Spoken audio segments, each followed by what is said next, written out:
It's a color I associate with myself and those I care about. I couldn't have gotten this far without their emotional support. I owe them a lot. That includes you, Sarorg.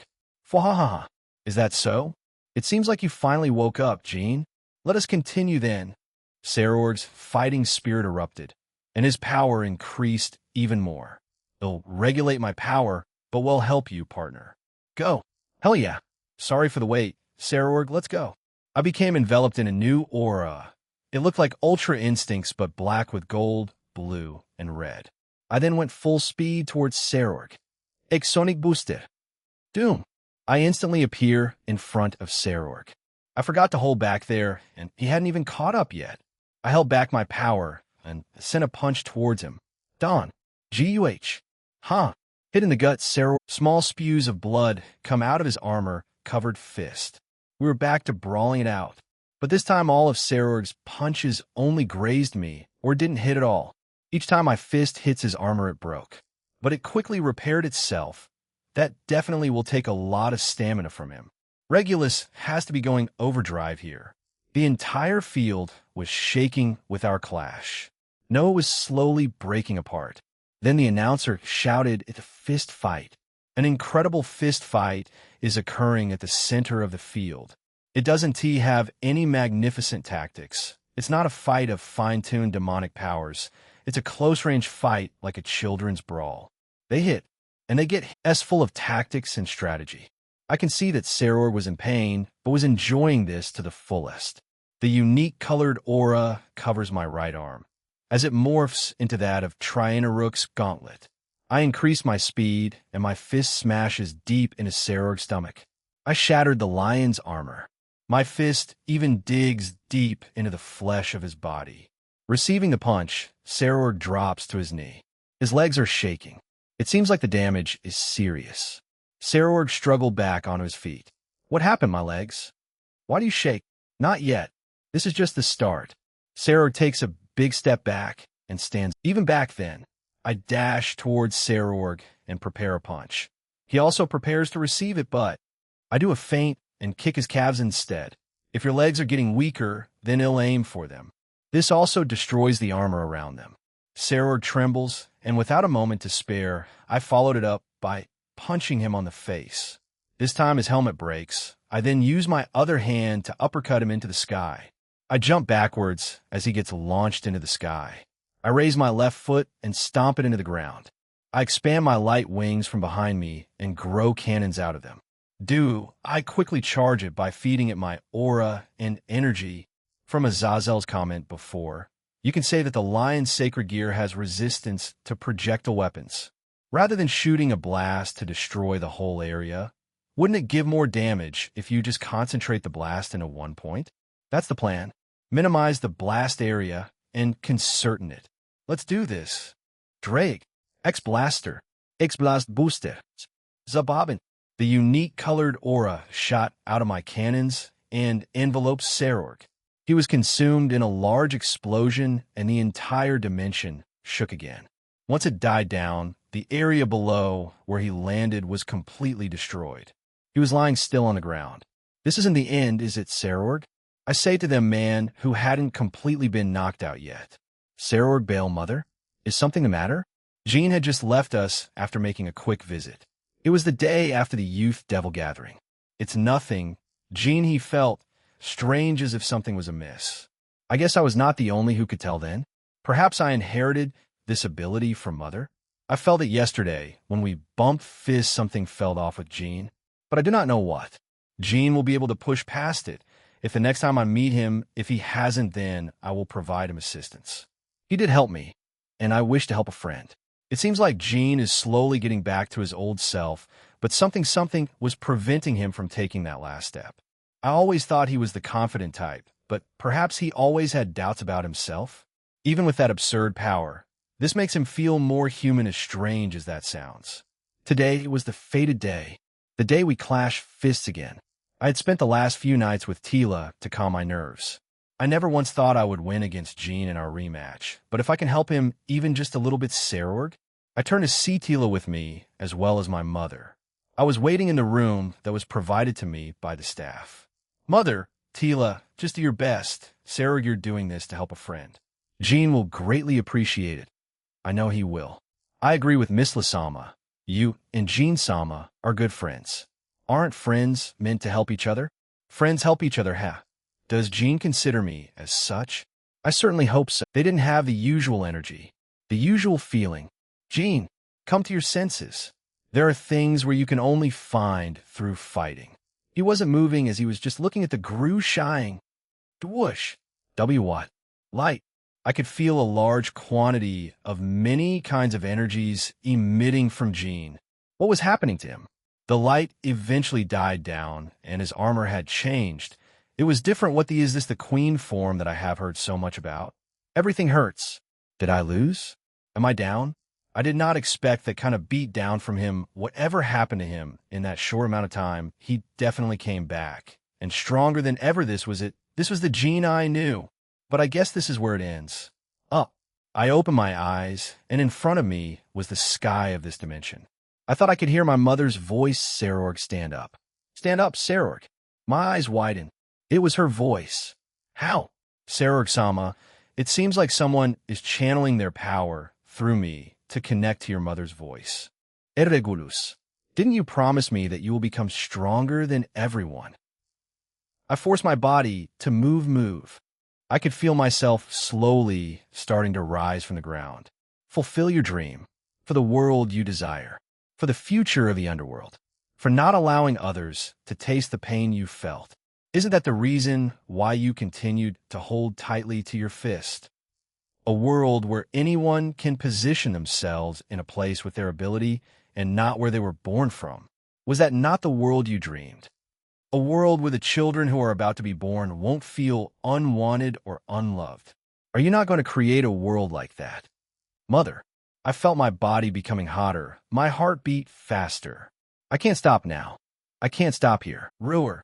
That was the howl of a magnificent lion that sounded brave but also sad. The arena shook violently. Even I was shaking. Excitement. That's what I felt. I also still had my other emotions from earlier too. All those feelings mixed inside me were making the cells in my body boil. I can still fight with this man. I can finish the fight with him. Just thinking about that, I felt a giant smile spread across my face. Jean, Sarorg ran at me with everything he got. How many tears you shed. I certainly suffered less than you. You're going at me with this much power, even though it isn't an official rating game. You risked showing your ace to face me. Why? Was it to help me? If so, then I'm grateful to you. When I first read your dream, I fell for you. I supported it and felt bad when you lost to Issei's. But you kept on moving forward. I only have this body. I will lose everything if I lose my rating game against Rias. Even now, I'm not sure what will happen if I lose to you. But I want to help out a friend who brought my mother back, even if it risks everything I've done until now. Everything I've built up to now may crumble. For someone like me who didn't inherit the power of destruction, this was the only path for me. That's why I have to win with my body. It looks uncool, but this is my way of fighting you since I'm unskillful in everything else. I felt the same feeling from earlier boiling in my chest. God, you're so fucking cool, Sarorg. You have my utmost respect. But thank you for helping an idiot like me. Thank you, my dear friend. Bang! The last punch I threw at Sarorg was effective as he had stopped moving after it. I also stopped moving as I just stared at him. This is the end. Huh? It's over, isn't it, Regulus? Yes, Jean-sama, it's all right now. Regulus, located at the chest of Sarorg's body, spoke. My master, Sarorg-sama has. Regulus was shedding tears from its eyes. He has lost consciousness while his fist is being pushed forward as if he is preparing to strike me right in the face. Even so, his eyes were still glittering with light, and he still had the determination to continue fighting. Sarorg-sama had already lost his consciousness since just a moment ago. And thank you. Sarorg Bale loses. He retires. The winner from the exhibition match is Jean Skyward, the Dual Dragon Emperor. The final announcement is made, and the stadium became filled with the cheers of the audience. Azazel HAA, that was one hell of a show. Those two showed the supernatural. I even felt my old bones shaking. After finishing my job as one of the commentators for the match, I left the booth. All the gods that came here were at their own booths that were labeled like Asgard or Shinto or Olympus. Even Jean's lovers had their own booth, so I was walking back towards them. But I was going toward a certain one, and then the said person came out of the room I was walking towards with his guards. He has a buzz-cut hairstyle, and he's wearing circular sunglasses, an aloha shirt, and has a jewel around his neck. The said person is wearing a rough outfit that won't be worn by someone with an important position. Well, I'm not the one who can speak about other people's clothing, though. I then spoke to the said person. Akra. Well, if it isn't Akradano. How was the match? Oh, hey, the fallen angel brother of justice. It was a smoking hot match. That human with both the boosted gear and divine dividing is certainly an interesting one. He laughs. I doubt I could win against him when I felt that huge pillar of light. Maybe we should form an alliance too? Huh. He does speak with sarcasm like always. He's a person with ultimate class power among the entire factions in the world. The Emperor of Heaven, the warrior god, who defeated the god of battle, Azura. There was something I wanted to ask this Emperor of Heaven. It has something to do with the incident at Kyoto involving the attack done by Hero Faction. There is something I want to ask you. Haha, what is it, fallen angel brother of justice? If it's me you want, then I will gladly answer. The Longinus possessor. You knew about Chow Chow before we did you not? Akra smirked at me as if he was mocking me. What about it? What will you do? Indra. Haha. You seriously like to make it entertaining by calling me by that name. Don't make a scary face like that, Ozaboy. If you get pissed at something like that, then what about the god of the dead, Hades? Isn't he doing something right that now can change the whole supernatural world? I frown, and he points his finger at me. I will tell you one thing, youngster. All of the factions that are saying peace and negotiation. But within their mind, they are thinking that our mythology is the strongest. Other mythologies should just be wiped out. The shitty geezer, Odin, and shitty old man, Zeus, are the only ones that don't think like that, and they are naive. After all, it's easy to gather the thoughts of humans if the god they believe in doesn't exist. It's common sense to think that other religions can just rot, you know? Just how many gods do you think exist that fell so low because your religion invaded our territory and took away our believers and lowered the beliefs they had towards us by making us turn into myths? You should just look back on each mythology. Gods are beings who are more honest with their grudges and feelings more than humans, you know? I know that. Even if any of the mythologies and gods take the official stance of negotiation, we can't tell what they're thinking deep within. No, it's obvious that they're thinking of making their move if they see the chance. But that official position is what is important right now. If the power balance changes, then the human world can get destroyed easily. I know Gene knows this too. The mythologies he's gone to have been cooperative because of his ever-rising social status. And today I believe that ITLL make them even warier. They may be more willing to join it. Indra then sighs. Seeing and feeling his power firsthand, I can't exactly threaten him anymore. I doubt Head even let it pass if I did it toward his harem. That's just asking to die also. Those ladies are quite strong. Didn't he? See you around, fallen angel brother of justice. Indra then walks away while waving his hand. I wonder if Shiva was watching too? I shake those thoughts away. Let's just celebrate for now. I turn to walk to the booth where Rias and the other were at. Avetsa, did you see that? His armor completely changed. And that light, I felt it here, even if he was in the underworld. We may need to seriously reconsider some things. Even Promestine looked uneasy beside me. The other leaders who were also watching had looks of concern on them. They're probably thinking in the same line as us. Jean Skyward Ho, when I got back to the room I was in before teleporting into the stadium, it was empty. I didn't feel Rose anywhere near here. Where did she go? I quickly locate her, and she was in the same booth as the rest. I wonder why she went back. I shrug, and quickly left the room. When I did, the staff member jumped back out of fright. I quickly apologized and left. I stop and greet the three goddesses. Amaterasu was the one who greeted me first. The other two nodded at me. Are you guys going back now? Yes, it was truly splendid. Please do come back to our realm, Jean. Sure thing. I'm just a request or magic circle away. I gave him a thumbs up before running again. I come across a few more gods. I stop and briefly speak with them. In all honesty, I just want to be with everyone right now, no offense. I finally reached the room after I went up some flight of stairs. I sigh and then readied myself. I push open the door and everyone. This was because he had unveiled his new queen form and won the exhibition match with it. We were watching from our own realm. The ones who traveled to the underworld were Hades, Poseidon, and Zeus. The rest of us stayed behind and helped our residents watch the match using holographic visions laid across the realm. His armor is completely different. It does not reflect his moniker of Red Dragon Emperor. Do you think he will gain a new one? Artemis says while looking at the screen. How does Black Dragon Emperor sound? Is it too edgy? Hermes suggests, but many of the gods present put their thumbs down, making him chuckle. Wouldn't Golden Dragon Emperor make more sense? A few of them argue back and forth as to what the new moniker for Jean would be. However, I glanced at Freya as she had a very dangerous and curious glint in her eyes. It looked like the eyes of a hunter looking at prey. She sees me and smiles at me. I awkwardly look away. I can't get used to her. Only a few people can deal with Freya naturally, and I'm not one of them now that his match is over. Does that mean our date? When I think about it, my face heats up. Jean will surely contact me soon, Apollon. Hera and Kronos were just smiling and nodding approvingly at the screen. I guess they liked the results of the match. Ireland goddess Danu, he won. And that new armor he has. Incredible. I want to meet him. Kana was jumping up and down as she celebrated Jean's victory. I wasn't too worried about him, but I was quite surprised when he was engulfed in a bright light. However, I glanced at Aine as she had her hand over her mouth and had a complicated expression.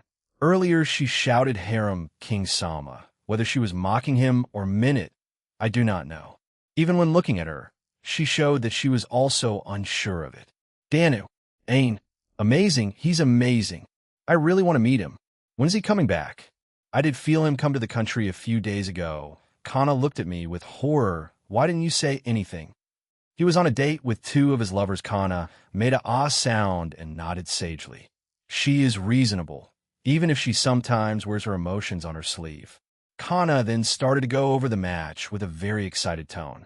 Aine and I just listened.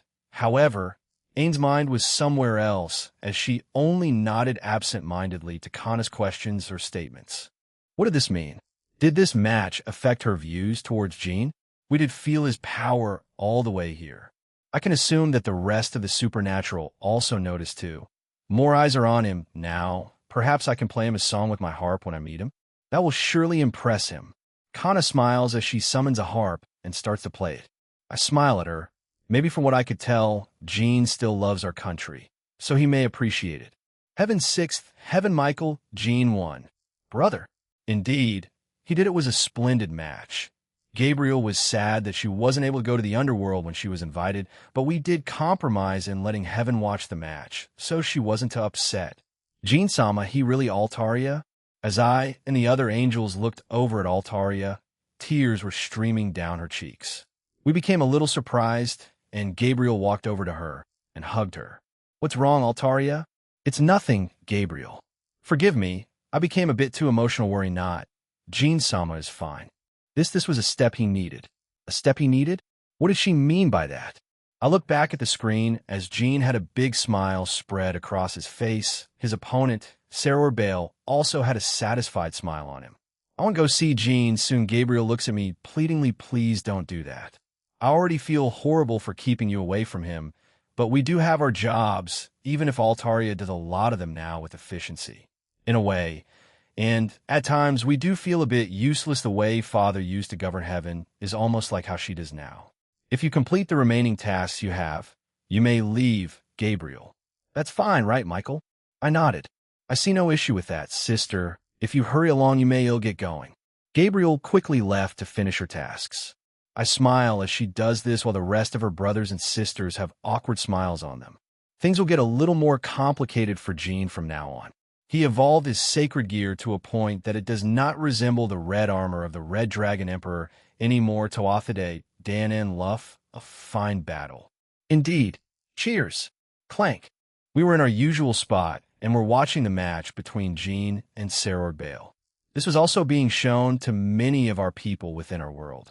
Many of us were expecting Jean to win quite easily. However, his queen form is certainly different.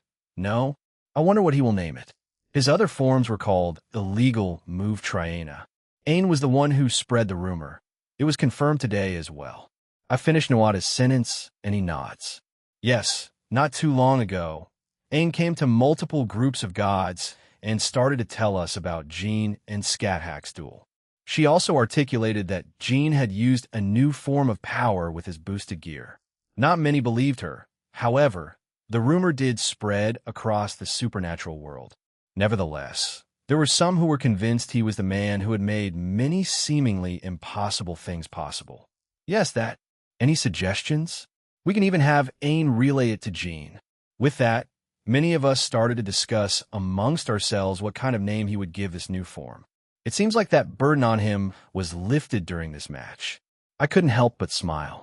Come on now, Luff. Suggest a name. I do not have one. Forgive me. Smack. Smack. Just think harder.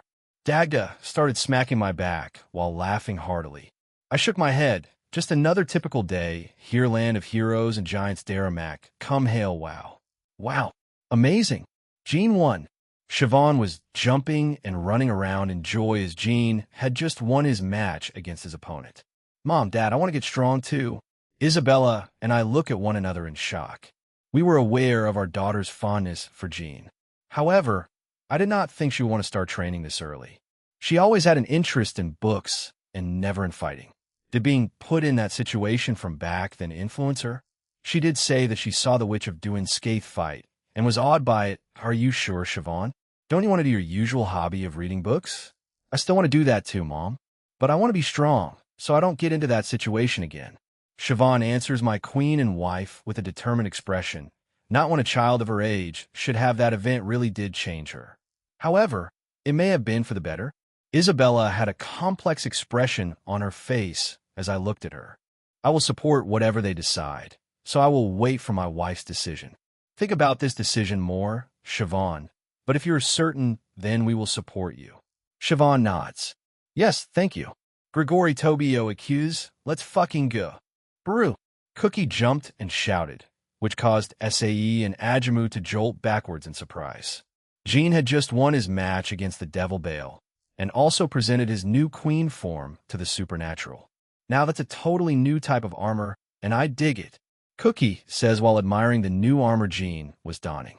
Yes, it's unlike what we saw from his other ones. It's mostly black in design with various other colors all over it. Green and red are still present, even if they are small amounts. It was a well-fought battle. I wish to spar with him when I get a chance. Ajamu says while looking at the TV screen. Essie was just clapping her hands beside me while Jin and Natsu played around the room. The bar was closed today because we wanted to watch this match. You know you'll lose, right? Even so, I wish to test myself. Cookie looked at Ajamu with a questioning look, but Ajamu did not change his answer. In a way, I also felt the same. I lost in a very lame way against Jean. My mind was somewhere else during that time. To how useless I felt fighting against that cryptid, and to Asai still being poked Toby.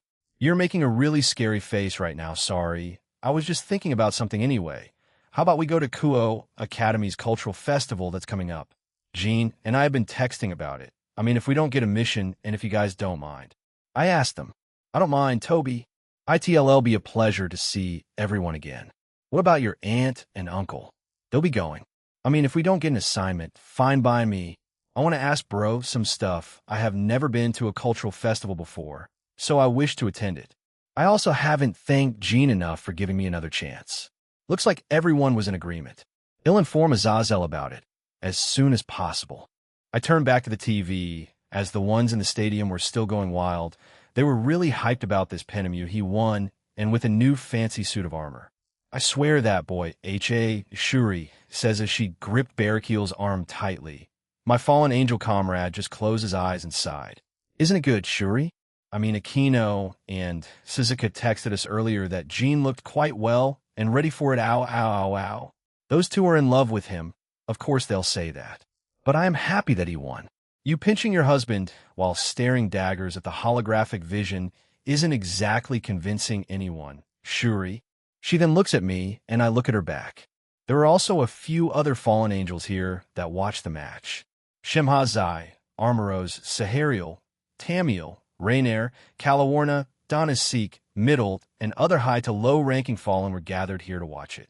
Jean did make many acquaintances and friends here, so they were quite excited to watch him fight. When Jean won, I glanced at Rainier and saw her ball her hand into a fist and pumped it. She did it in a way that no one could see. I'm also glad he won. And everyone in his harem all knew he would. I mean, finding out that secret is a bit. But an outer god, huh? I didn't expect things to be that big. If what he told us was the truth, then he has a lot of responsibilities in the future.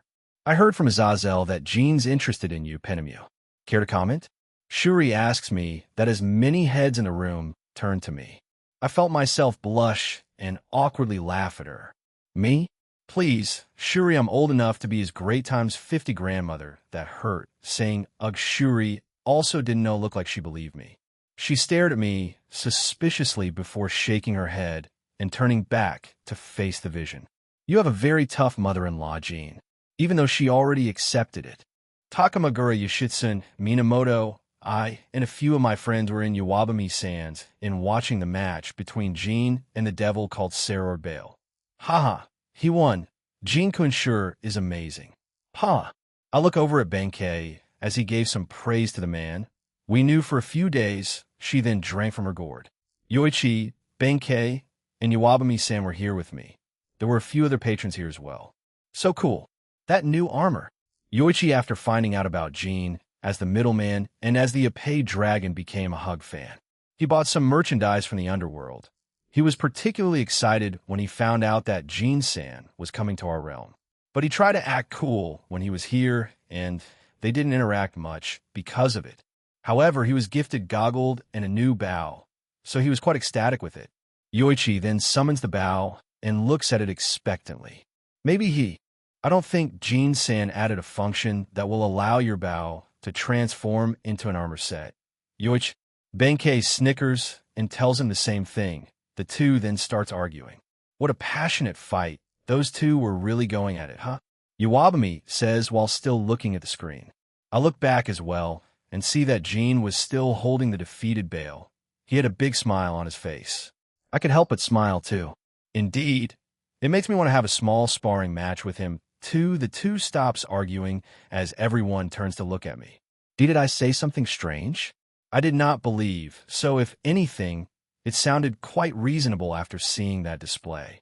I might probably agree with you, but I doubt I would win. How about you, Yoichi?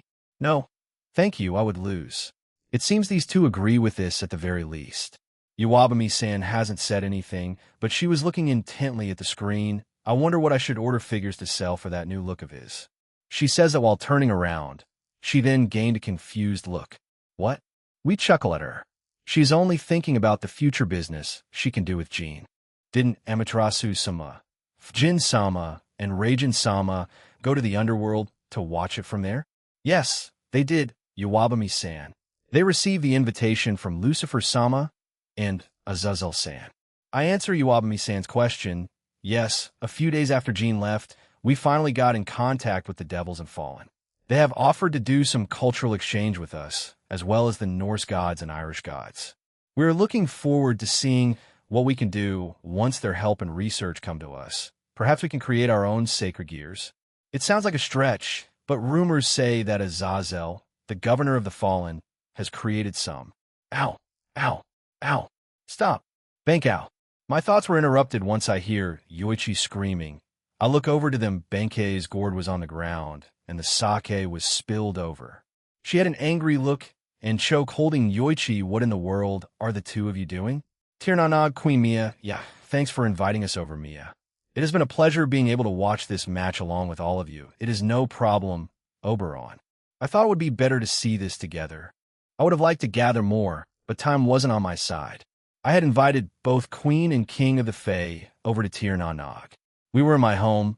We also had magic circles showing the match to everyone else in Tirnanog and the Fairy Kingdom. It's pretty amazing, huh? Jean Kuin showed his queen form, but why not call it king? Oberon, You can't change into a king in chess. I believe his base balance break is his pawn. He did show a knight, rook, and bishop earlier. Oh, you're right. I had tried to invite other gods here, including Queen Halloween. However, she never got back to me in time, and so she never showed up. She was easy to contact until recently. Should I contact Jean and send in a request? But if I'm wrong, then I will waste his time. Perhaps I'm just overthinking this. I will hold off for now. Clink clank, the food is great as always. Mia, thank you. My staff are great cooks. Please do enjoy yourselves more. The upcoming game between the two devils will take place in a week's time. Will you be watching it too? Mmm. Titania lightly smacked Oberon, who tried to reply while still eating his food. I envy these two. Their relationship is strong, even if it doesn't look good at first glance. Oberon finally finished eating. Yes, we do. I don't know about the rest, but I believe Jean trained the Grimoire Devils. So, it will surely be a fun watch. Titania silently agreed with her husband with a nod. The match was over, so we chatted casually for the next few hours. Cow's brigade, Ignia the room, had fallen silent.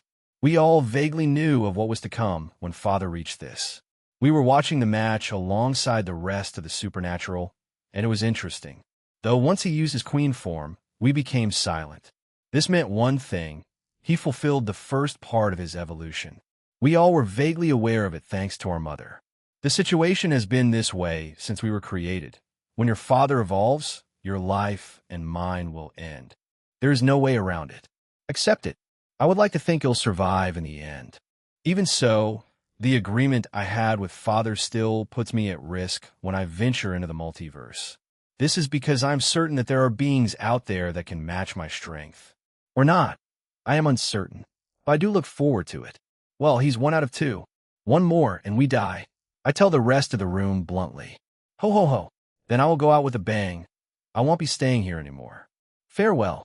Frisia got up and disappeared. Maruam sat there staring intently at the screen, while Lapis had a blank expression on her HN and NG. She started suddenly convulsing on her seat, but quickly stopped and was panting heavily. The hell's right? But before I could speak, they congratulated me. Thank you anyway. You guys can head home before me. I want to go and visit Sarorg and probably heal him up. I can't just cripple him to make it easier for your upcoming raiding game. Rias. She smiles and lightly hits me on the shoulder. Of course not. I want my cousin to be at full power when our peerage fight. However, to think his ace was the sacred gear Regulus Nemia, I see why Sarorg was quite confident in fighting us. The rest of her peerage agrees. Yes, to think we will be facing a fellow devil with one of the original 13 Longinus for our raiding game. Despite Kiba expressing his thoughts on it, I could tell they weren't too concerned. Azazel lets out a heavy sigh, attracting everyone's attention. Jean's right. You guys have a week to do any last-minute preparations. We can go to the training facility for a short while. I agree with Oju-sama. I will also need help with cooking up the feast. A few of the girls agree to help Graphia with the cooking, and everyone prepares to go home. Rose stands beside me. Everyone else understood and left. You know, you really don't have to. Can I spend some time with you? She cutely says while looking at me. Geez, Rose. If you do it like that, it'll feel like an ass. I sigh and nodded. Sorry, sure thing, let's go then. She smiles as she's happy with my answer. So, we left the VIP booth, and I started walking in the direction of where I felt Sarorg's aura. We passed by many staff members and a few noble devils as they congratulated me. Some noble devils offered their daughters to me, but I had to decline. Please don't treat your own children as some kind of bargaining tool. They have feelings too, you know? Oya? If it isn't Jean Cohen. Jean, on our way to Sarorg's room, we come across 2 of the 4 Satans. Millie Cass and Astri, hello.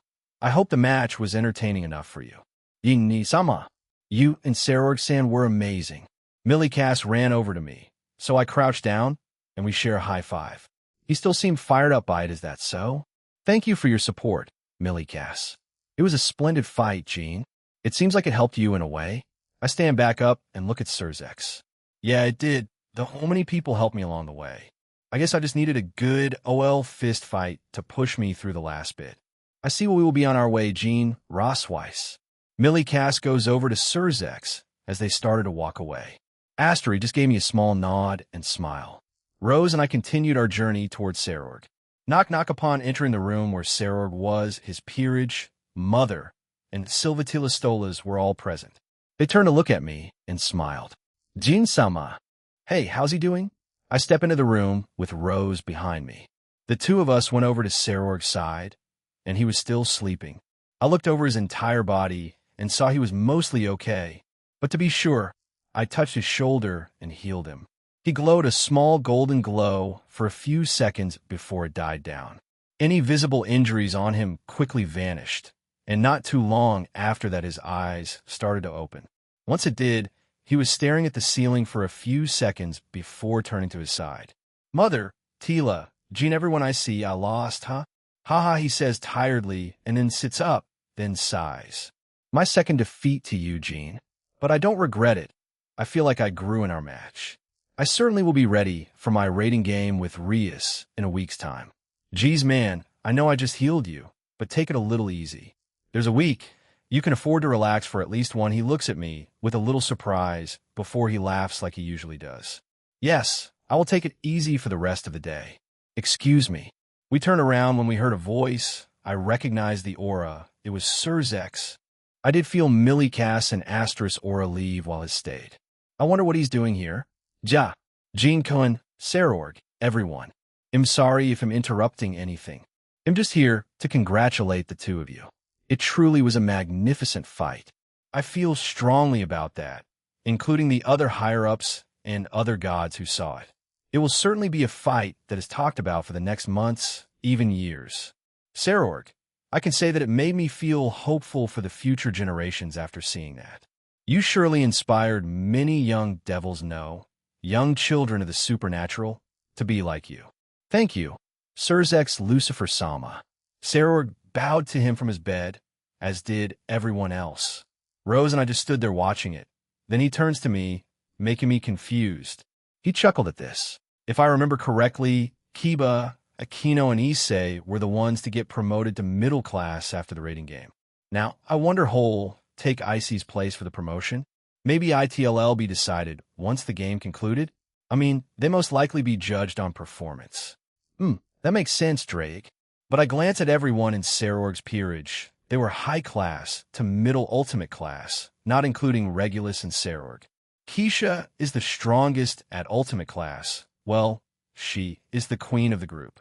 Will she and Aquino be fighting during it?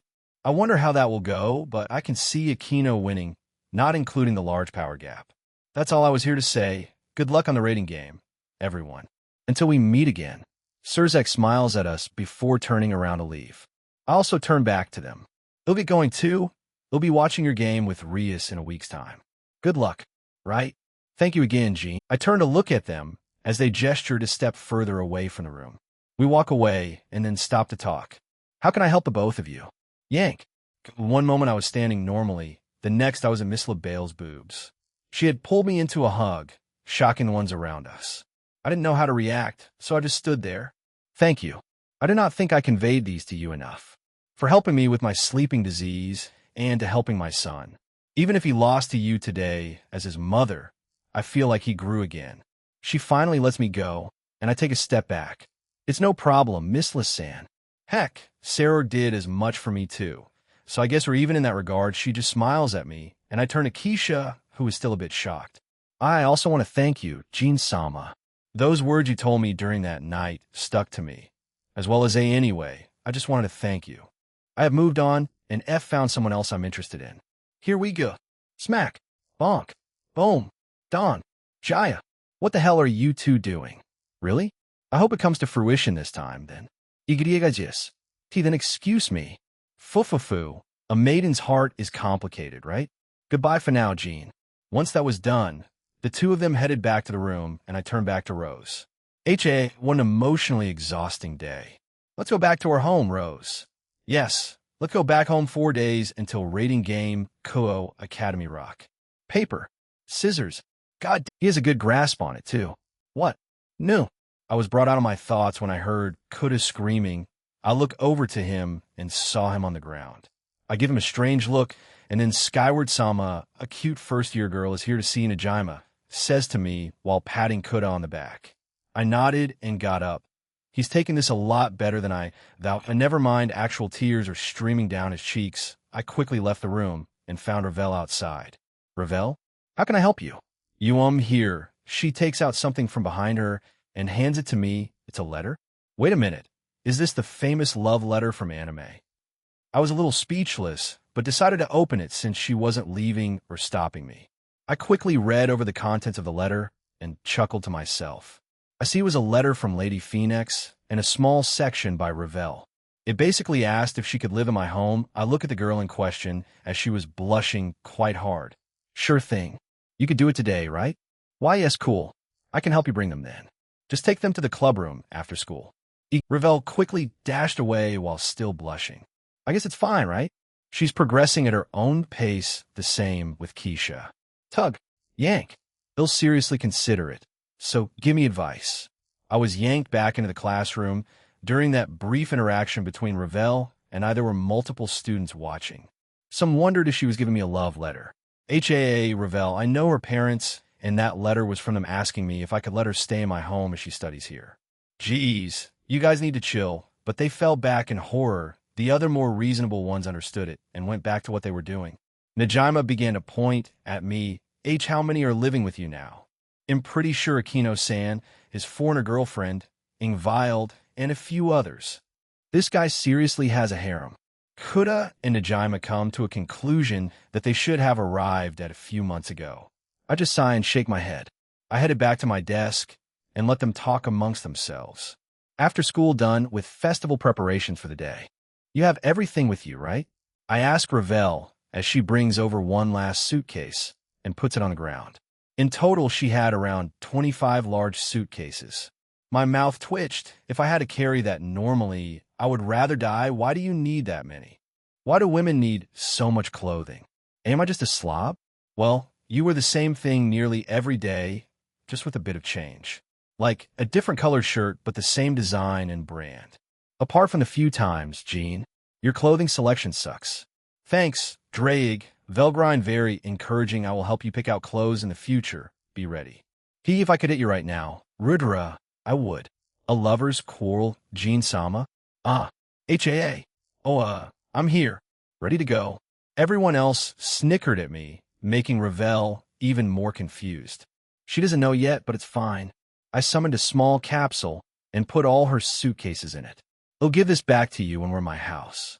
She seemed a little confused, but agreed in the end. Skyward household and home. Welcome back, dear. I looked down to see Kuroka in some maid outfit and doing a Dajiza towards me. What in the world? Kuroka? Her body starts to shake and then shoots back up. I can't do this, Naya. Grafia, this is torture.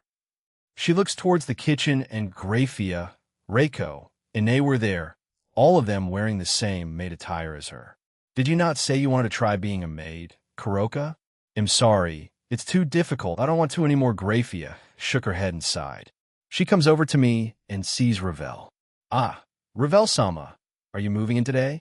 The Silver Queen of Annihilation, even though she's no longer considered the strongest queen since she isn't part of any peerage anymore, that moniker is still widely known. I see. Ine, please help Ravel pick out a room. Yes, Grafia-san. Ine bowed to her and came over to us. She seems to be taking this maid thing quite seriously. I look at Grafia, and we communicate without saying anything. You're fine with other maids now? It is my own development, Jean. Buffed. Okay, great job, FIA. After our silent communication, I hand the capsule to Ravel. When you pick a room, throw this onto the ground, and it will summon back all your suitcases. And take this, too.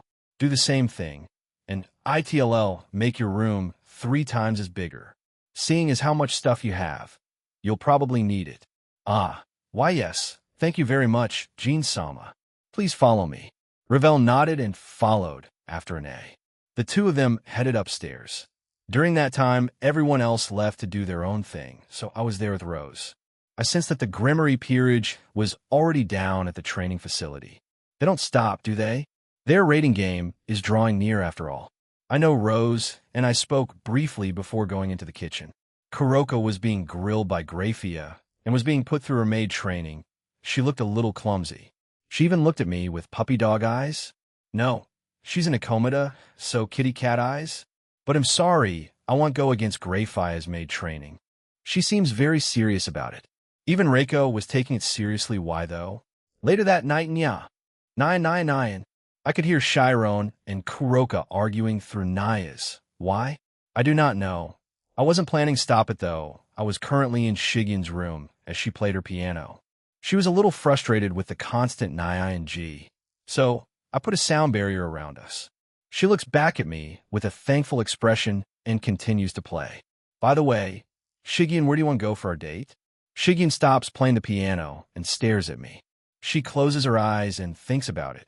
She finally opens them. See, can we go to Hawaii? I recently read some things about their gods and goddesses, so I became interested in Hawaii. I'm sure I've been there with Gabriel. I know a little bit. So sure, why not? Gabriel-sama, do you want to invite her to? Idoto nua. We look at each other before laughing. I wonder what those two are so riled up about. We'll check it out in a bit.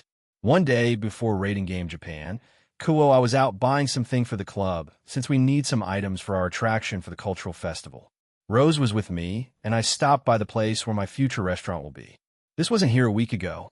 The Grimoires are quite meticulous, huh? The area where my restaurant will be located had already been sectioned off, and the old building had already been removed. Hey, what the hell happened? Did you two fight again? Everyone turns to Rose, and Najima just sighs and shakes his head. It's the typical dumb thing we do, Jean. Don't worry about it yet.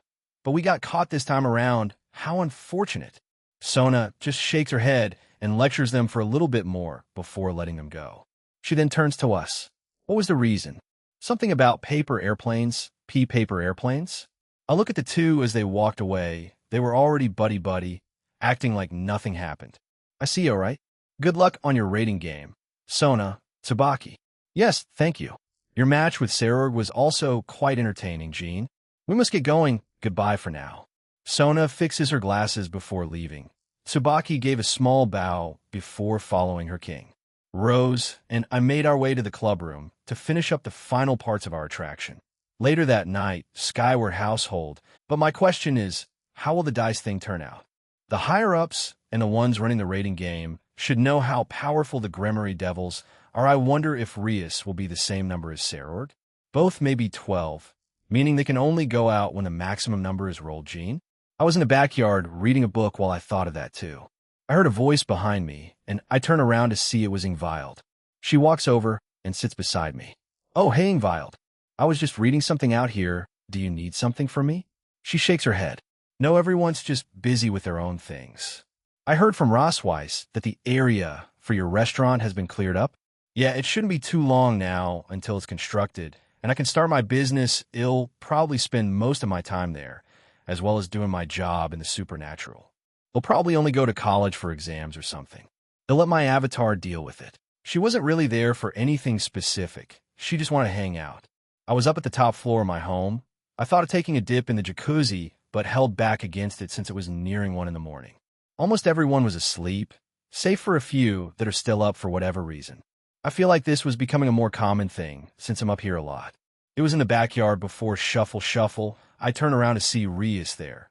First her queen a few days ago, and now the king has paid me a visit. She smiles at me and walks over to my side.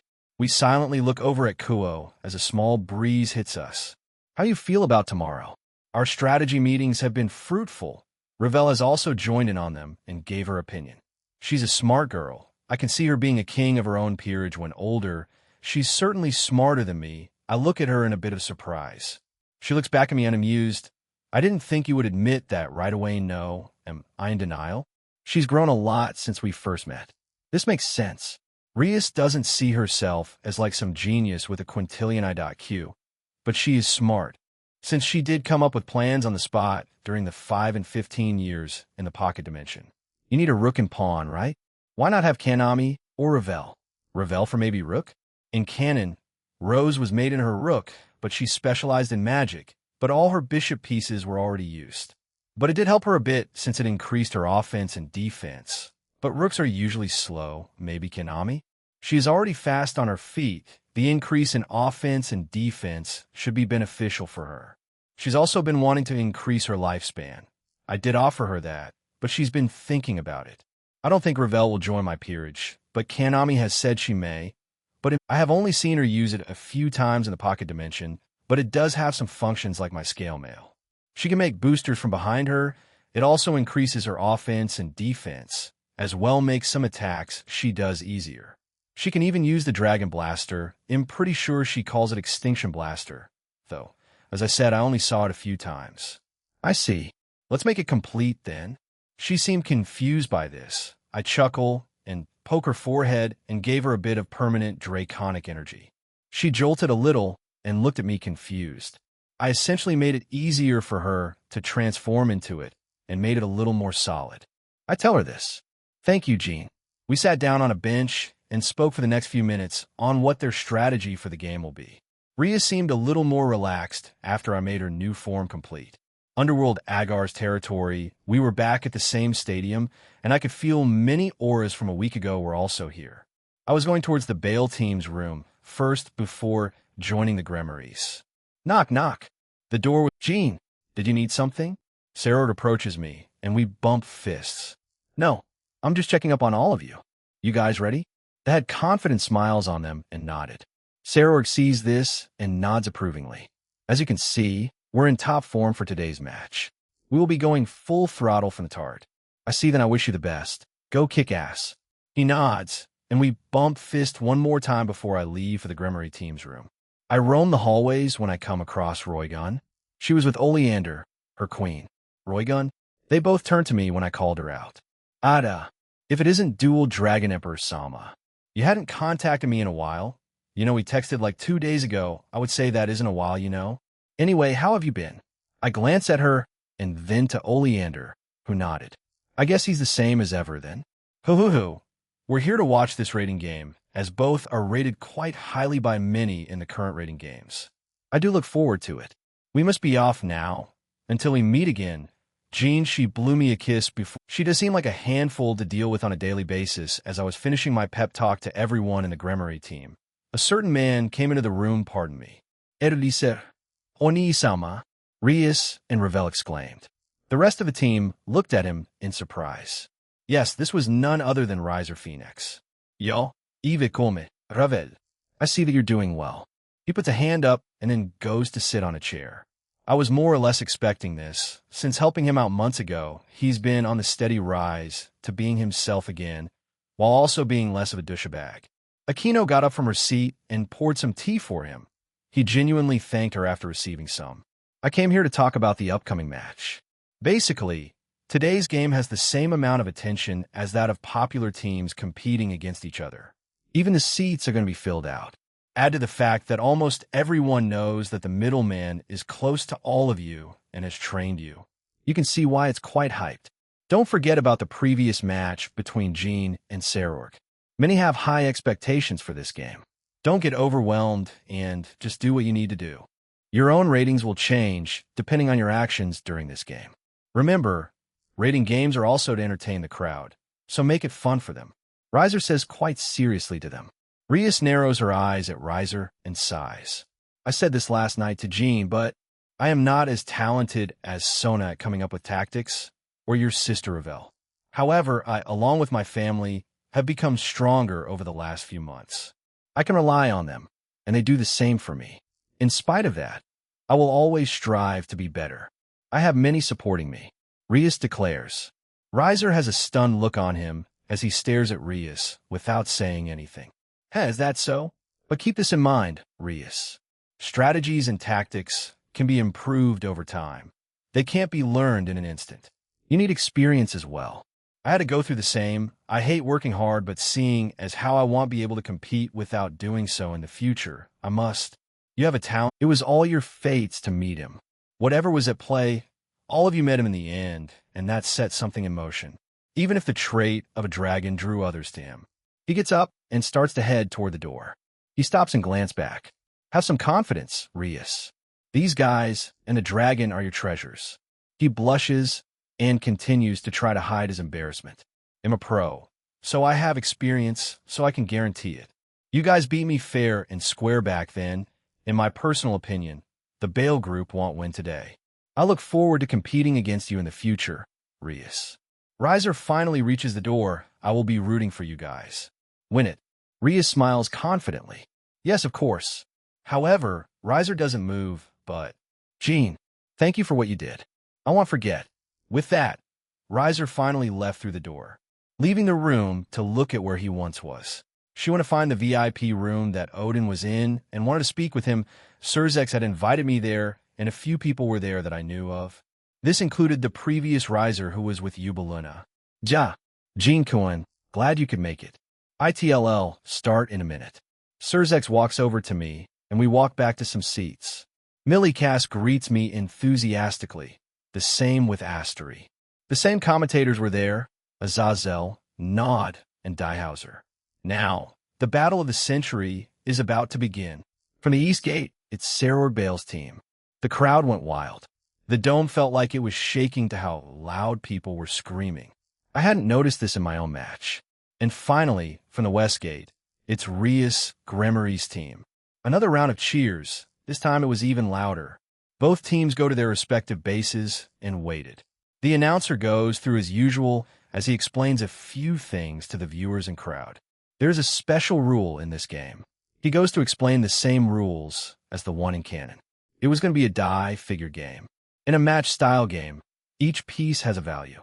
And whatever value both die land on are the ones able to participate. It goes something like this. Kings can range from 1 to 12 pawns, depending on the estimated value given by the judging committee, based on the strength of the king themselves, value of their servants in comparison with the opponents. Queen 9 pawns, rook 5 pawns, knight 3 pawns, bishop 3 pawns, pawn 1 pawn, base value. Each king then rolls their die. Depending on what they land on, they add them, and whatever number that equals to, those are the allowed participants. In the Gremory team, we have Aquino at 9, Kiba and Zenobia at 3, Gasper and Asia also at 3, and finally Chiron at 5, as the only rook on the team. The announcer speaks a little more before now, then. The chess piece value numbers the judging committee chose for each king is this. When the announcer shouts that out, Rias and Sarorg's name appears on the huge monitor written in devil letters, and the numbers under their names are spinning. Combatant Saror Bale is 12. Combatant Rias Gremory is also 12. Oh, both kings have the max number. They both can't participate unless they both roll a 6. There is no guarantee that Sarorg or Rias will go on the field if the number is rolled to a 12, though. Surzex and a few devils around me agreed. Also, another rule. You cannot send out the same combatant continuously. This also goes the same for the King S. Rias Gremory normally, I would be against sending out Asia, as she's quite valuable to our team, but I trust my servant's abilities. We can win this. We have been working on our teamwork in the training facility. I know you guys can do it. I say to my family and get energetic responses. Now, the game is about to begin. Both teams, are you ready? The broadcaster raised the tension, and the arbiter raised his hand high. Now, the rating game between Saror Bale's team and Rias Gremory's team will begin. Game start. Along with the sound of the start for the game, the cheer from the crowd echoes throughout the stadium. Finally, the game began. So, then, will the two kings step in front of the stand? Being urged by the arbiter, I and Saror go in front of the stand. We will start the first match. We will choose the combatants who will be appearing. Will both of you hold the dice? I do so. Shoot. After the arbiter's call, I roll my dice. It rolls for a few seconds before stopping. The monitor shows the image of the two dice, and the values are, the value combatant Rias Gremory rolled is 2. On the other hand, the value combatant Saror Bale rolled is 1. That is a total value of 3. They will be able to send out their servants within that value. In this case, since the value of the pawn of Saror Bale is high and Rias Gremory has no pawn, they will only be able to send out 1 knight or bishop which have values of 3. So, which members will both sides send to the field? The arbiter then announces, you get 5 minutes of planning time, so please choose the combatant who will be participating within that time. Also, the promotion for the pawns will be available once they arrive at the maximum value I can send out is 3. That means I can send out Udo, Zenobia, Gasper, or Asia. We can conclude that Sarorg may assume I will send out either one of my knights since both of them are the value of 3. They don't know about Asia or Gasper's training, but they have seen them fight. Well, Gasper during our match against Riser. Everyone here is essentially a queen and all-rounders. Whoever I choose will bring us victory. I have seen them grow after all. Yudo, please go. Yes, President. The 5 minutes quickly ended. The 5 minutes are about to be over. Would the combatants participating in the match please make their way to the Magic Circle? The Magic Circle is a transport type. You will be transferred to a battlefield prepared in a different dimension. The match will then be fought on that battlefield. The battlefield will be randomly picked from the ones already prepared. Until the combatants are transferred to the different field, the bases of both sides will be placed in a barrier, so the bases will become invisible. And that barrier will only be taken off every time a match ends. Kiba Yudo, I will get going then. Good luck, Kiba-kun. Good luck, Yuto-senpai. I nodded as I stepped on the magic circle and was transported to another dimension. It was not the first time for me, or for my comrades, but the place I was transported to was unique. In front of me was a young man with brown hair and green eyes. In battle, he wears medieval armor, whilst riding upon Altabrow, who is amidst blue-white flames, which gives him the appearance of a medieval knight. Oh, the combatants for the first match have appeared. As you can see, the field is a vast green land, and this vast green land will be the stage for the first match. The ones chosen from both sides with the value of 3 are the young nobleman of Godspeed from the Gremory team. Its combatant Kiba Yudo. Princess Rias Knight has appeared. I heard many of my fans cheer my name, but I focused on my opponent in front of me, and from the Bale group.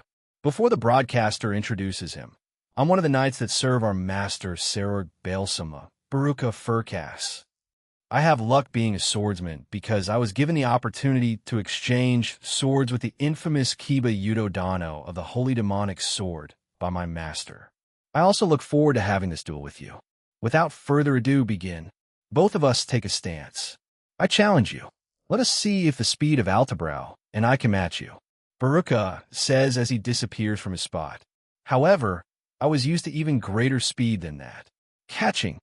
With one fluid motion, I bring my demonic sword to my right side and stop his attack. I heard him make a surprise sound, but he quickly moved on and kept on attacking me. He would disappear and reappear at different points around me.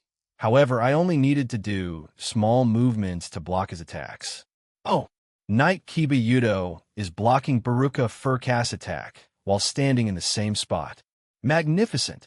I can't even land an attack on you. I nodded before dashing towards him.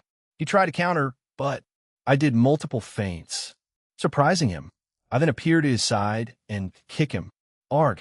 I did not need to draw this out. This small display should be enough. I faced Aurelia-san in the pocket dimension and couldn't do anything. Even now I doubt I could even match her.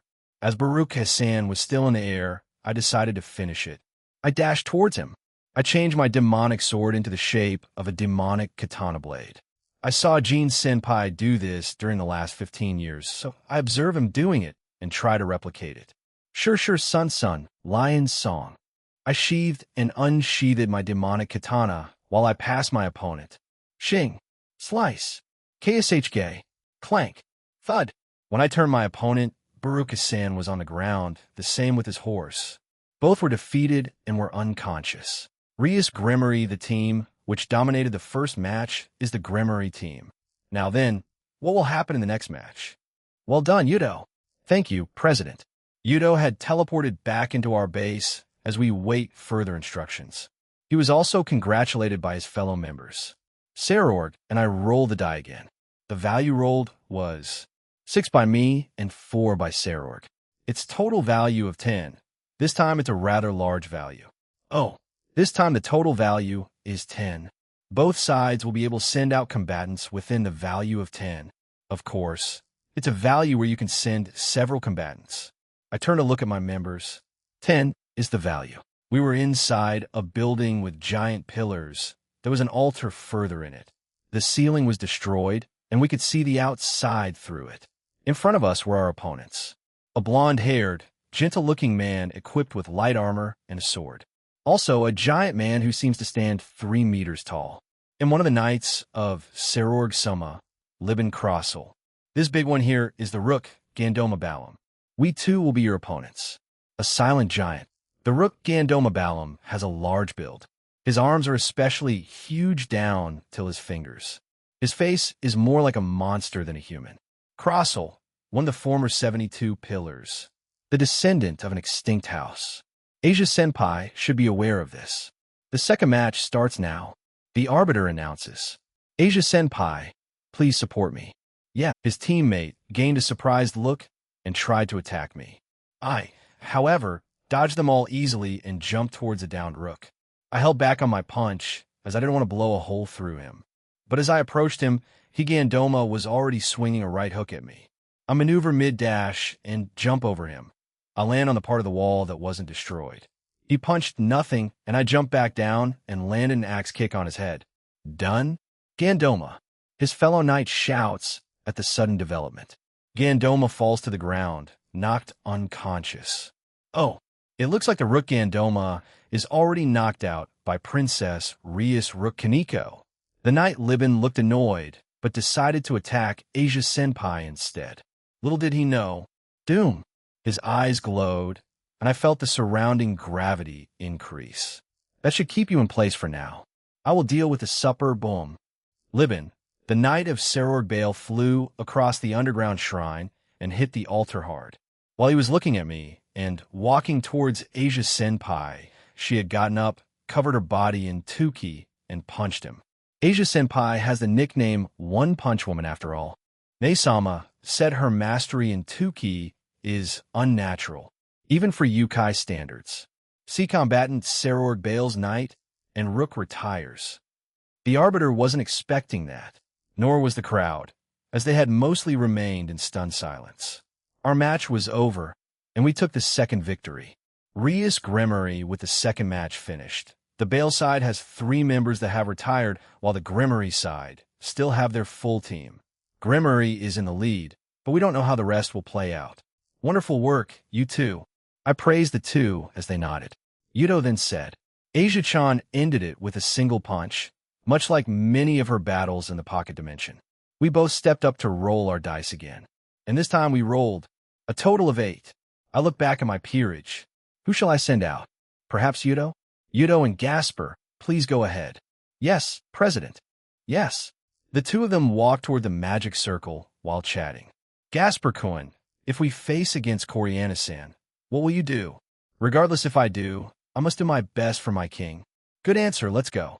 I felt a sense of pride well up in my chest. Gasper, you've come a long way since I first met you. The shy shut-in vampire who hated socializing with anyone. Now look at you. You can interact with just about anyone without being nervous, and it looks like you may get a lover soon. We feel the same way. Rias, I turn back to look at Aquino. He's come a long way from where we once knew him, due to his own efforts and with Jean's help. Yes, that's right, it's because of him. Kiba, Yudo, Gasper-kun, and I were transported to some sort of flower garden. There were different types of flowers blooming all over the area. The scent was quite overwhelming, if I'm being honest. However, in front of us were Hi.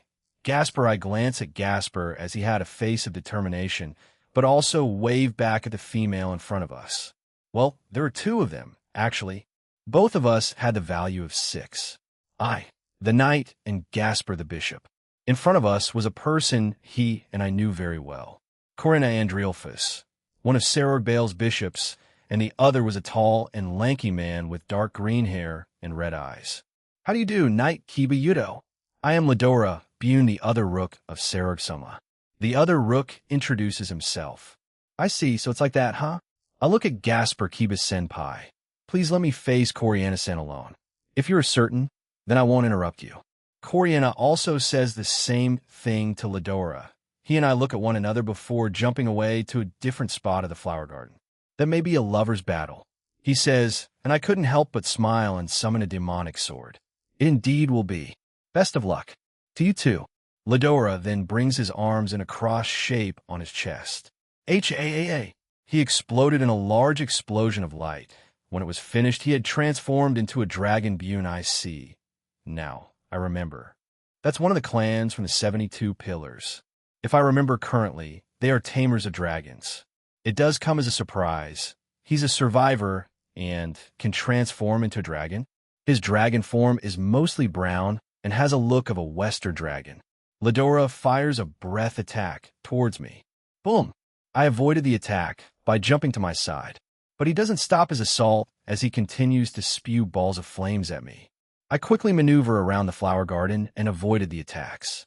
I summon my Flame Delete demonic sword and aim it towards the flaming coming towards me. Freeze! The flames that were coming towards me froze once they touched my sword. He became surprised and flew away as to not get frozen as well.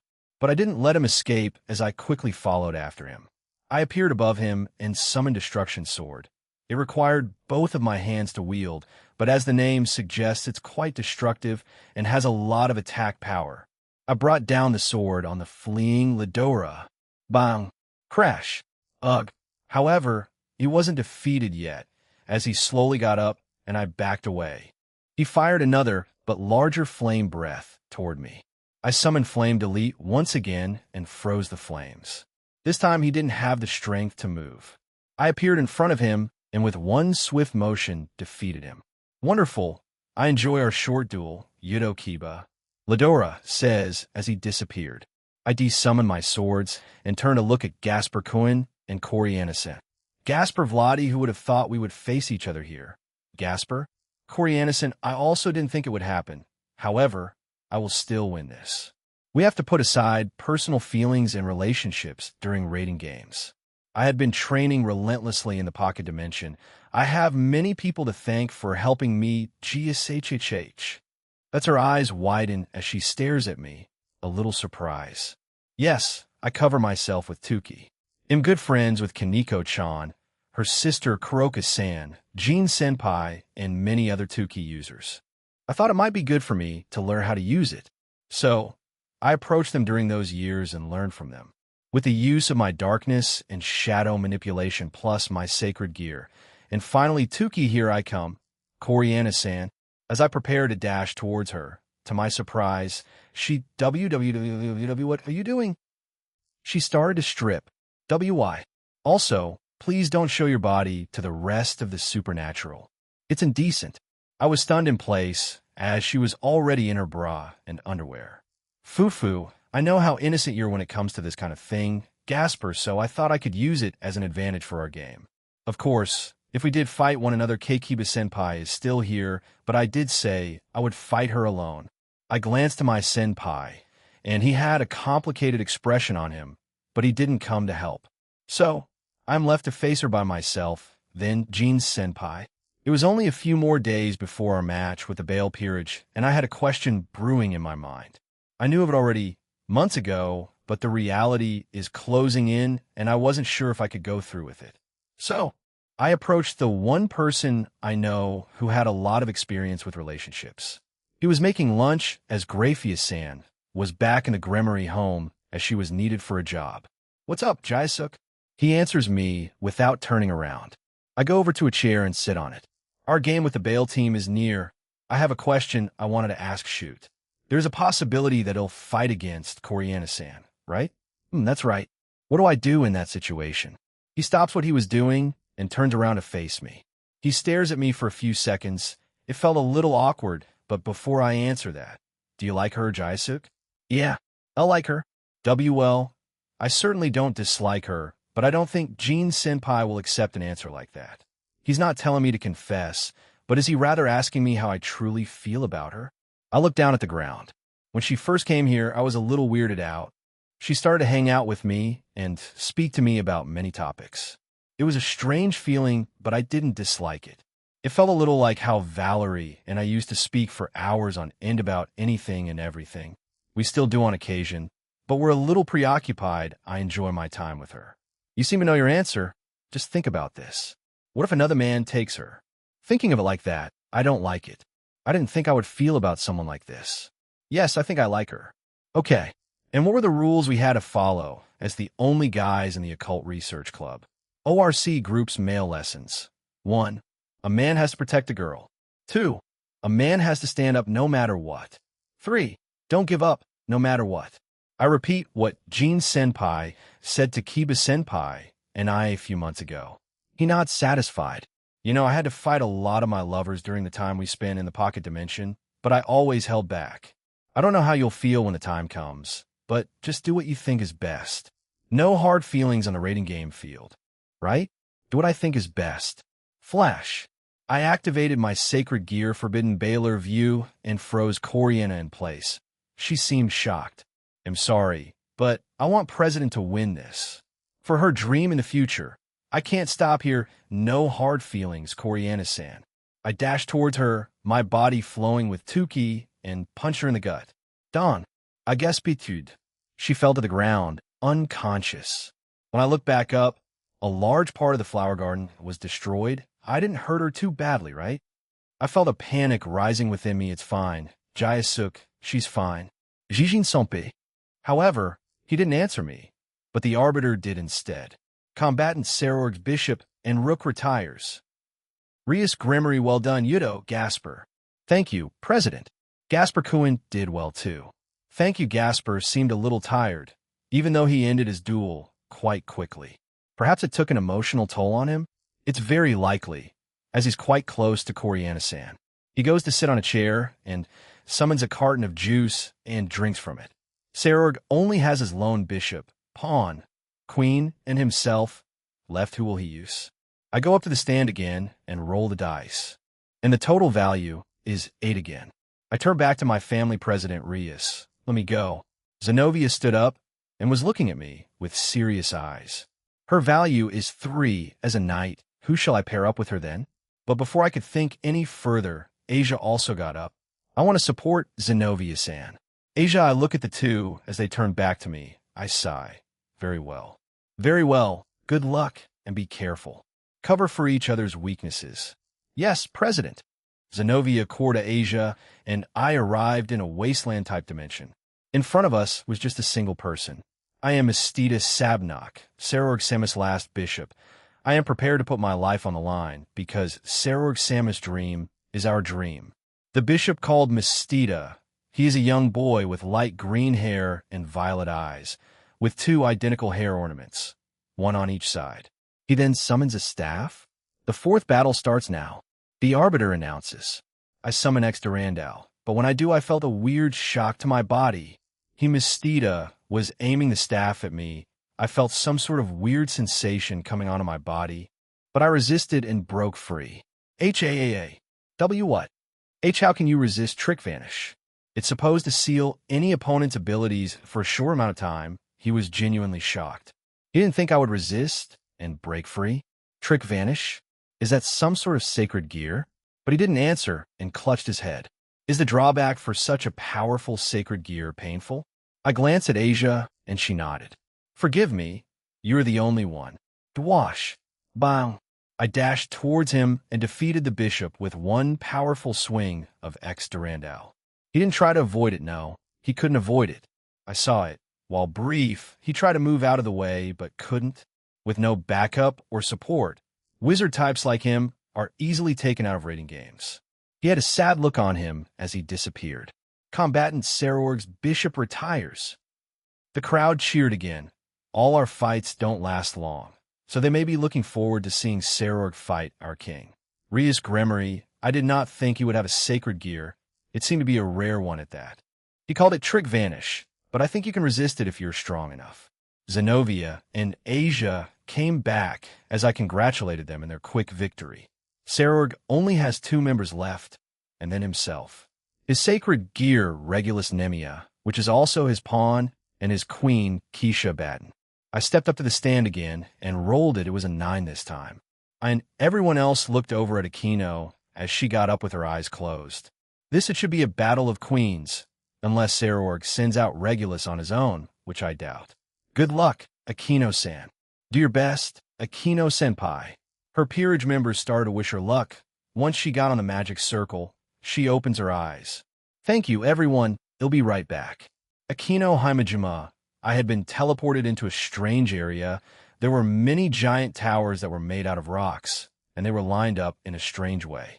I was standing on one of these towers. At the other rooftop was Keisha Batten, Sarah Bale's queen. Hailing from the Extra Demons, House of Abaddon. The current third rank in the rating games also comes from the House of Abaddon. Keisha is a female with blonde hair tied in a ponytail and green eyes. She wears a costume that is open in the chest area, revealing her large breasts and cleavage and part of her stomach. The costume has a section cut off in her arms, revealing her shoulders. She wears a belt and long trousers. Jean told me what clan trait they have. It's apparently called Hole. This technique allows the user to create and control portals that expand and retract according to the user's will, and are able to absorb attacks and reflect them back as they choose. Once these holes have absorbed something in them, the user can reopen them in a different area of space nearby to release everything they've absorbed. However, Jean mentioned that they have a limit. Depending on how strong the user is, they can only absorb a certain amount before it shatters and breaks. I know the difference between us is quite large. I can also tell from a distance she has become stronger. She's at least ultimate class. Hey Aquino, it's Ponytail versus Ponytail if you and Keisha fight in the rating game. Why did I remember such silly word from Jean just now? I couldn't help but smile, making my opponent across from me tilt her head in confusion. So, you came, Holy Lighting Priestess. Yes, I did. Let's get along, shall we? We stare at each other with unmoving gazes. Without further ado, let the fifth match start. Both of us fly into the sky and start sending out fire elemental attacks towards Keisha. She swiftly avoids them while also firing some attacks back at me. It seems like we were both testing the waters. I sent out a large volume of water towards her, and she counters it with wind. Even if I'm holding back, she's doing well in countering my attacks. I'm doing this for you too. Jean, I know what this woman feels about you, but unknown to her, I was already preparing a large attack above us. I keep up my farce as I wait for the attack to charge up. I had worked on this during the 15 years we spend in the pocket dimension. I wondered if I could charge up a Kirin without doing the motions, but using my demonic energy and manipulating it with my own will. It took many attempts and help from Jean, but it's possible, and I'll use it today. What's wrong, Queen of Grimory? Are you only going to run away the entire match? I could tell that she felt a little frustrated. I had deliberately used less power in my attacks, so she couldn't use her whole ability on them. Ufufufu ido wonderben. Bang! We fired another round of elemental attacks at one another, each of them canceling one another. But the crowd was still liking it, so it'll keep it up. The attack is nearly done after all. Keisha Abaddon stopped attacking me and floated on the spot. She desperately tried to use her whole ability, but was too late. FSHHHKK. Boom. Combatant Sarah Bale's queen retires. However, she somehow retired before my attack hit. Once my attack was finished, that part of the dimension was no more. The cheering of the crowd had stopped as they looked at the damage I caused with shock. Did I use too much? I asked no one in particular while putting a hand on my cheek. The dimension was destroyed by Rias Grimory's Queen S attack. Sarorg appears on the monitor. He had a mortified expression. I made Keisha retire forcefully. At that rate, she would have been killed by Holy Lightning Priestess. You were trying to kill her, were you not? I shook my head. I forgot to regulate my attack power.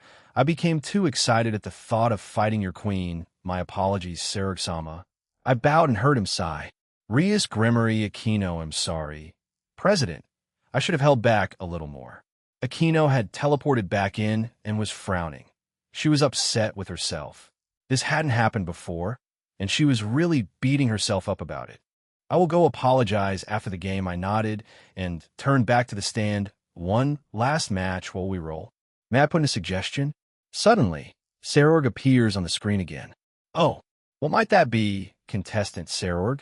For this next match, no. This last match, I wish to have a team battle. It is only I and my Sacred Gear Regulus Nemia left, and we are, in a way, a one-person team. Emperor Belial appears on the screen. Certainly, that seems like the right course of action. He and his pawn are both required if we wish to see his balance break again. With the Grimory team having a full house, it will be an interesting battle. I'll look at the screen and then back to my peerage. It will depend on the committee's answer to Sarorg's request, so we have no say in this. I certainly don't see a problem with it. but I have personally seen these guys fight, and having them all fight Sarah would be a bit. He didn't finish his sentence. Yes, I also agree.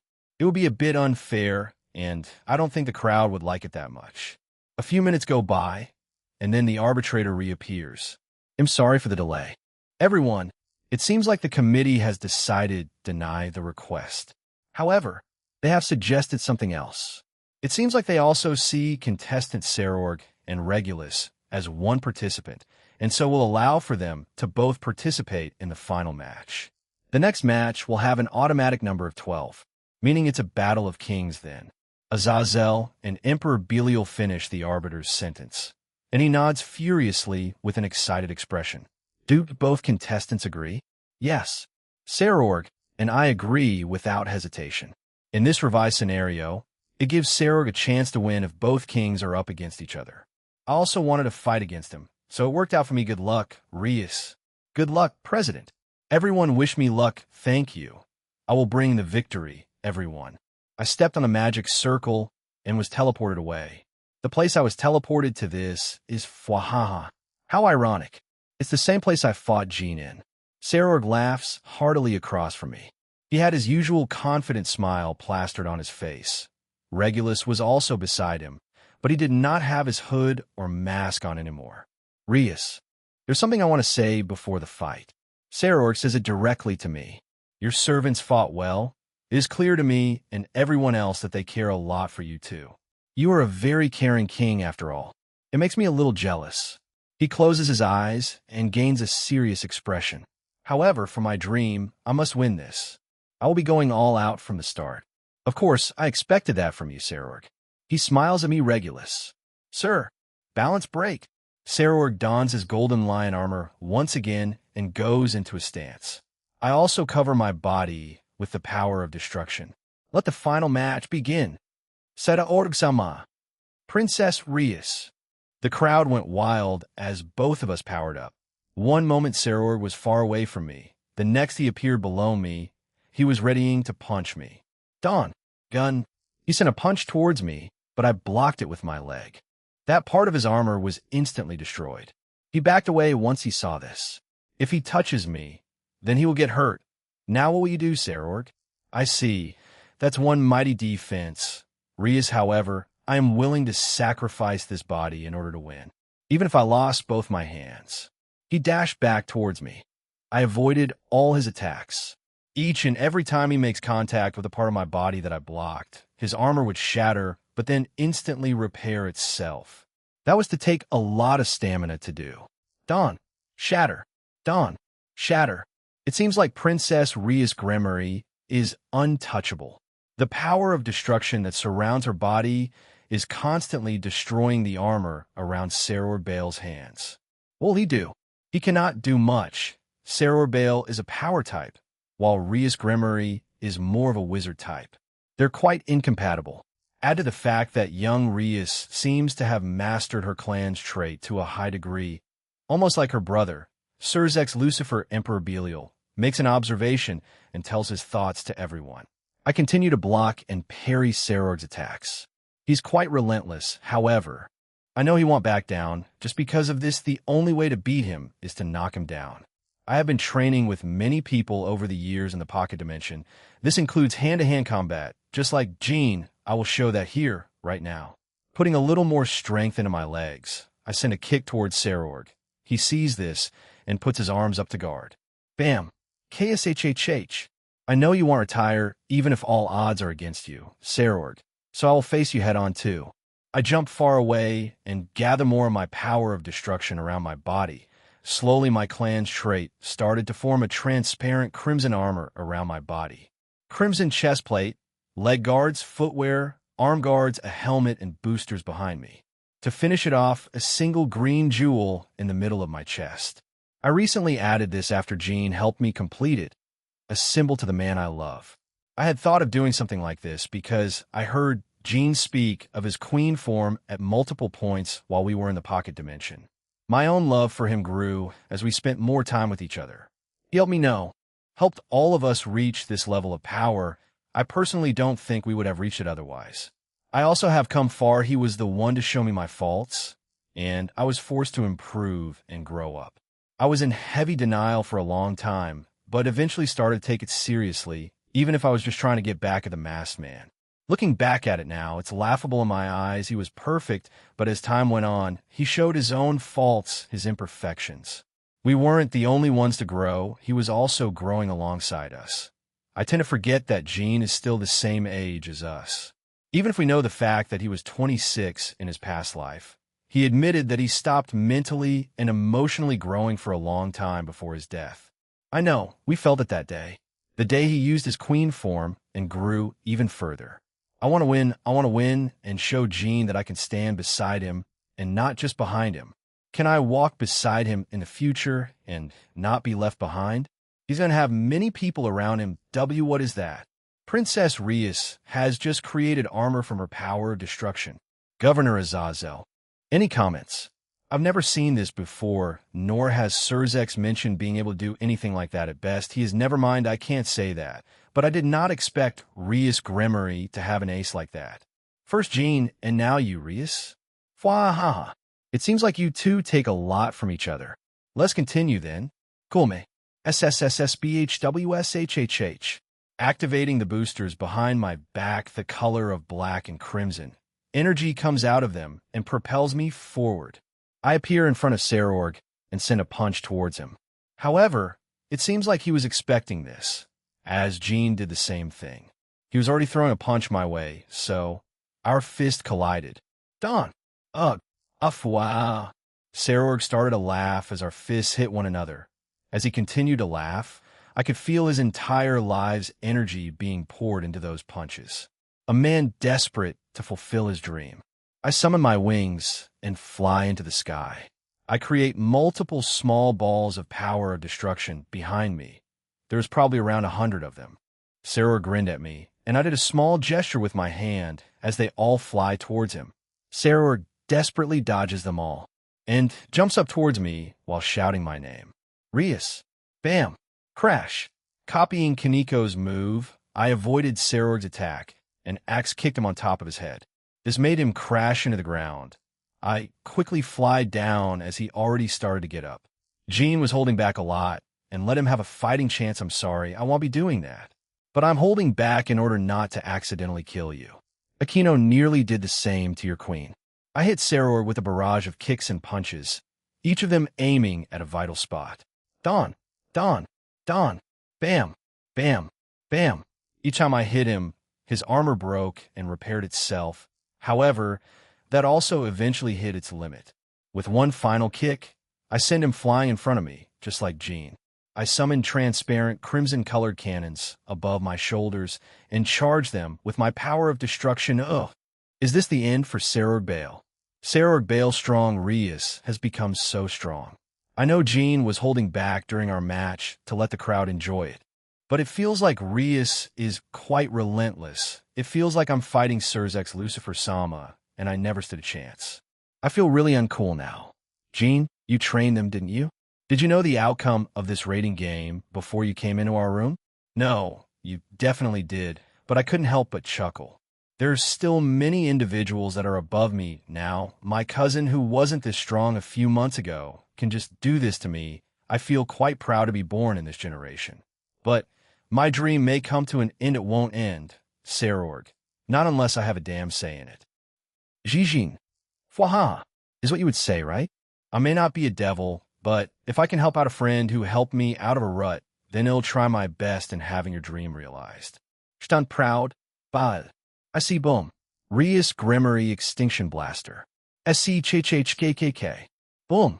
An enormous crimson and black energy wave came out of my cannons, and they quickly headed towards Sarorg, who didn't seem to try to avoid it. It reached him and confused him before exploding.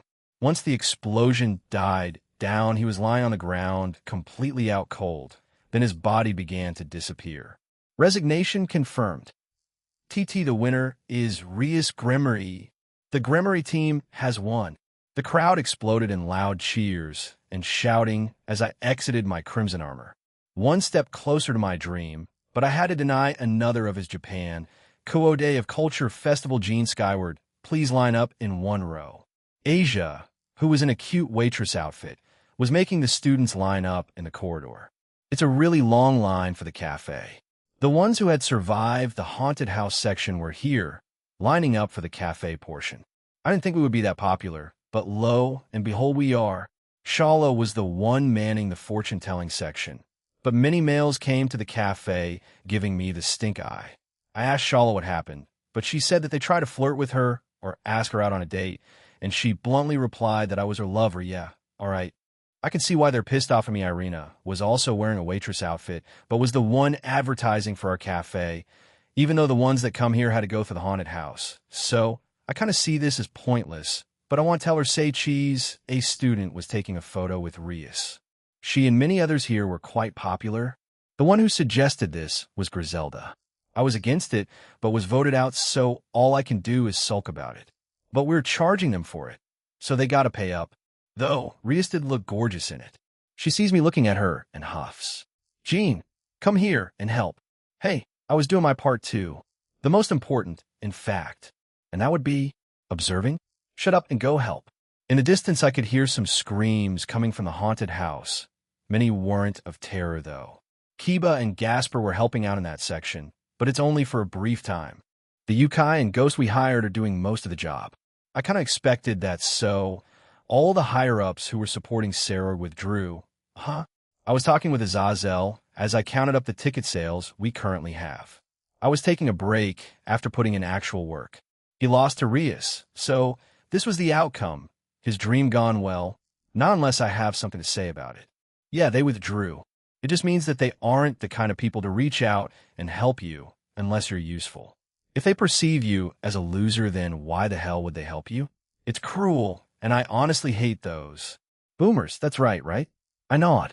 Anyway, if they don't see any worth in you or fail to meet their expectations, then they'll discard and throw you away at a moment's notice.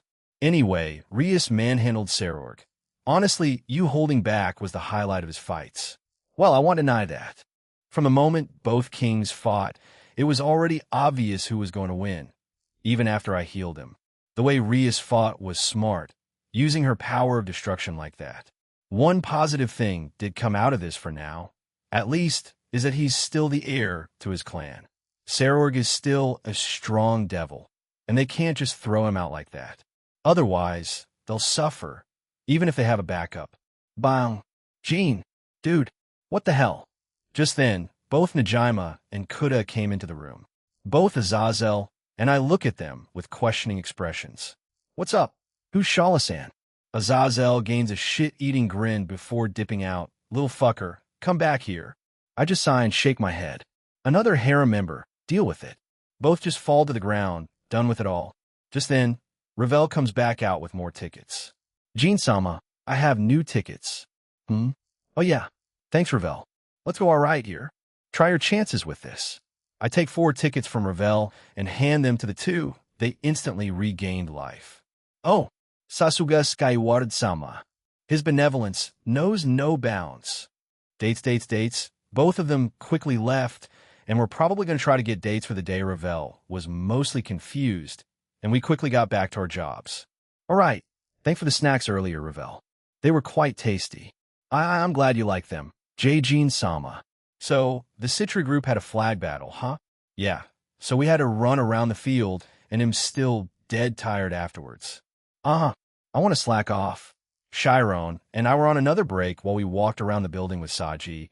He was on patrol since he was part of the student council. We had come across him while enjoying the festival, so we just went around with him. It seems like the Citri group had a match against the Agars group at the same time as Rias and Sarorg. They had to take each other's flag. It involved a lot of strategy and tactics. Unlike the one with the Gremory and Bale, which was just beat the living shit out of each other until they win. You guys won, right? Yes, we won by a narrow margin. But since it was a battle to take each other flags, being stupidly powerful wasn't necessary. But, at the very end, I used my Vritra promotion and turned into the Dragon King and went berserk. I ended up destroying the battlefield, and we got horrible ratings. Ugh, I caused problems for President Sona. Saji puts his head down in disappointment. I still need training, otherwise he'll always have to rely on you. Jean Senpai, in order to get out of that state, ugh. You. Don't sit on the flower bed. Isn't there a sign there? Sorry, Jean Senpai, Kaneko-chan, I have to go. He quickly leaves us to scold the student. I feel a tug from Chiron. Let's go do those shooting games. I will do my best to get you a prize, Chiron. She cutely nodded as we headed towards them. I indeed won a prize for her. It was just some candy, but hey, it's better than nothing, right? The school festival was now at its climax, and there were campfires on the school ground where everyone was doing Oklahoma Mixer. Right about now, the guys and girls were having fun dancing. A few individuals did come here to check the festival out, but that's a story for another time. Sensing Rias' aura in the clubroom go into it, most of the members are avoiding the place, so I went in there. But there was someone else there. Hopefully they won't interrupt us since the school festival was ending. Mostly everyone had changed back into their school uniform. Rias had also done the same thing. She was in her school uniform. I phased from the door and then knocked on it to get her attention. She turns my way. Jean, hey. I walk over to her as she was looking through the window. While we were a bit far from the campfires, we could still see them from here. It's our last year here, you know. I wanted to come here, even if it's just for a little bit. I see maybe I should start this off. I mean, she seems quite hesitant to go for it. You haven't exactly said the words to each other, though what was that saying? Actions speak louder than words? Both of you have been doing that for months now. I get it, Drake. They'll do it, yeesh. I started to say something when Rias suddenly hugs me. I, on reflect, hug her back. Thank you. Everything you've done until now. Thank you, Jean. I don't think I or the rest of my family would have come this far if it weren't for you. I don't think that's totally accurate.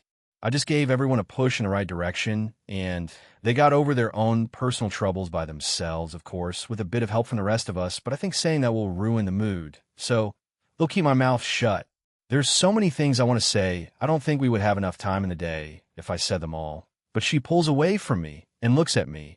Tears were already streaming down her face. She touches my cheek, Jean. I love you. I want to stay with you for the rest of my life. Rias, yeah. Seeing her grow this much has been great to see.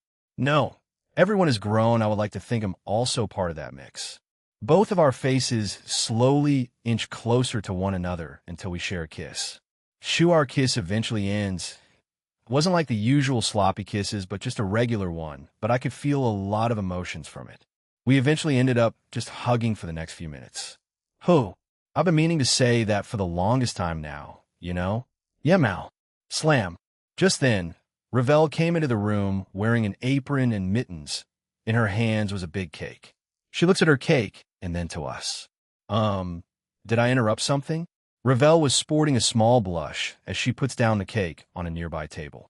Rias and I both chuckle at her. No, it's fine, Ravel. Did you make that cake? Yes. Would both of you like to try it? We both nodded and went over to have some. Eventually, everyone else also came to the clubroom, followed by Team/Dog, Aquino's parents, Rias' extended family, a few gods, and the rest of my lovers. We enjoyed a light-hearted rest of the night. A few days later, Zlop, Ignia. I turn around to see Ignia there with a grin. We were in a random desert, as he said he wanted to speak with me. Father, I have some great news for you. Go on. Ireland, Russia, and Egypt. Those are the locations of part 2 of the plan that they had come up with for some big plan they came up with. To know the exact details, since this was in the works for the longest time. Anyway, those are the countries being targeted. Ireland, Russia, and Egypt? Why? I see. They'll go and get some shadows to defend those places then. Anyway, they'll be in Egypt with the hero faction, so if you want to blow a big hole in their plans, you can start there. They'll do that. Ignia then grins as his fighting spear explodes. I had already erected a barrier around us. All right, let's tango then. I've been waiting for this. Dimensional gap, boom. Is this fine, Bellion? Kamish asked his fellow shadow soldier. Jean-sama asked us to protect this dimension. Mothra and Godzilla are in another part. Yes, this should be part of it. I do not know why the hero faction is here, but we did just kill a large part of their organization. Bellion looks at the corpses of the humans they just killed. However, no key members are here. Perhaps they were just here to scout? Regardless of the reason, I shall report this to Jean-sama. Kamish made a grunt, as he didn't really care what happened to the humans here. They trespassed and even tried attacking them, as far as he was concerned. That was asking for death. Bellion looked at a few corpses. Some had robes on them. Could Hay have been magicians? He will tell his creator this as well.